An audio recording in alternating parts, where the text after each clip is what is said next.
আসসালামু আলাইকুম। সাদিকা সারা কুকিং থেকে আপনাদের সবাইকে স্বাগতম। হ্যালো বন্ধুরা, আপনারা কেমন আছেন? আশা করি আপনারা সবাই ভালো আছেন। সাদিকা সারা কুকিং থেকে আপনাদের সামনে নতুন একটা রেসিপি নিয়ে আসলাম।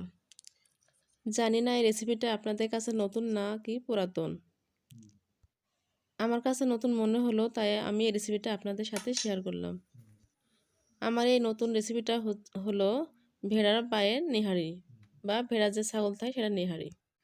নিহারি রান্নার জন্য আমি কি মশলা নিলাম সেটা আপনাদেরকে এখন দেখাবো। প্রথমে নিচে আমি কাঁচামরিচ, তারপর নিলাম আপনার পেঁয়াজ কুচি, তারপরে আদা জিরা বাটা, রসুন বাটা,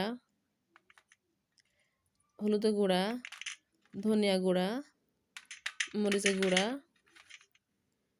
লবণ এবং দারচিনি, এলাচ, লবঙ্গ এবং সাদা তেল, রান্নার যে তেলটা ব্যবহার হয় সেই তেলটা। এই মশলাগুলো আমি দিয়ে আমি যে নিহাইটা রাখছি সেটা আমি মাখাই নেব। দেখেন আমি নিহাইটা নিচ্ছি, নিহাইটা ভালোভাবে পরিষ্কার করে নিয়ে নিলাম। আমার পরিষ্কার করা হয়ে গেছে। আমি নিহাইতে আমি কী মশলা দিব সেটা এখন দিয়ে দেব।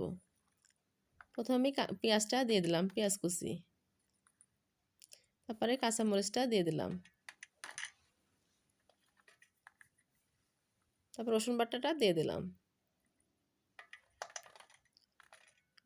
জিরা আদা বাটা,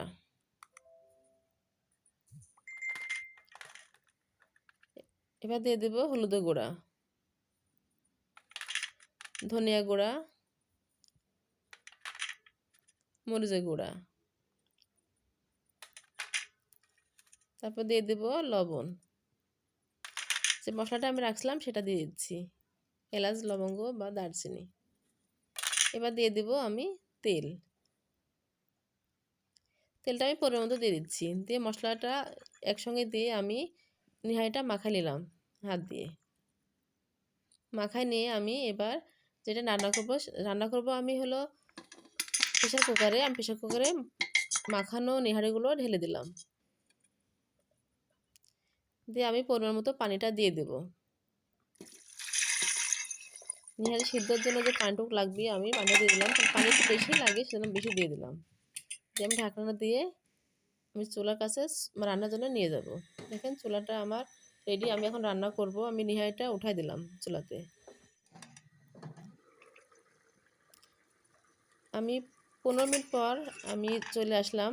দেখেন আমার নিহারিটা প্রায় হয়ে আসছে। আমি জিরা গুঁড়াটা দিয়ে দিলাম, দিয়ে আমি আবারও ভালোভাবে নেড়েচেড়ে দিব। আমার নেহারিটা হয়ে গেছে। আমার নেহারিটা আসলে ঝোলটা একটু কম হয়েছে, কিন্তু নেহারির ঝোলটা মানুষের একটু বেশি খায় বা সবাই বেশি খায়। আপনারা বেশি পানি দিয়ে পাতলা করেও খেতে পারেন। তো বন্ধুরা, আমার এই ভিডিওটা ভালো লাগলে বেশি বেশি করে লাইক, কমেন্ট, শেয়ার এবং সাবস্ক্রাইব করবেন। সবাইকে ধন্যবাদ। আল্লাহ হাফেজ।